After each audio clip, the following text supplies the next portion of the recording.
வணக்கம். இந்த தொகுப்பில் சொந்த வியாபாரங்கள் செய்து கொண்டிருப்பவர்கள் நல்ல லாபம் வந்து கொண்டு இருக்கும். திடீரென்று கண் திருஷ்டியால் வரக்கூடிய வாடிக்கையாளர்களும் பண வரவுகளும் குறைந்து விட்டால் அதிலிருந்து விடுபெற ஒரு எளிய பரிகாரத்தை இந்த தொகுப்பில் நாம் பார்ப்போம்.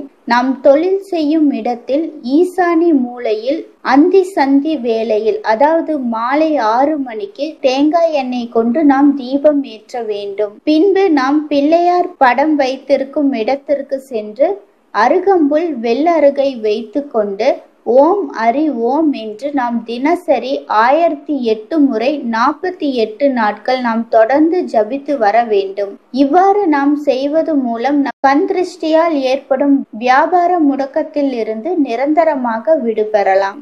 நன்றி.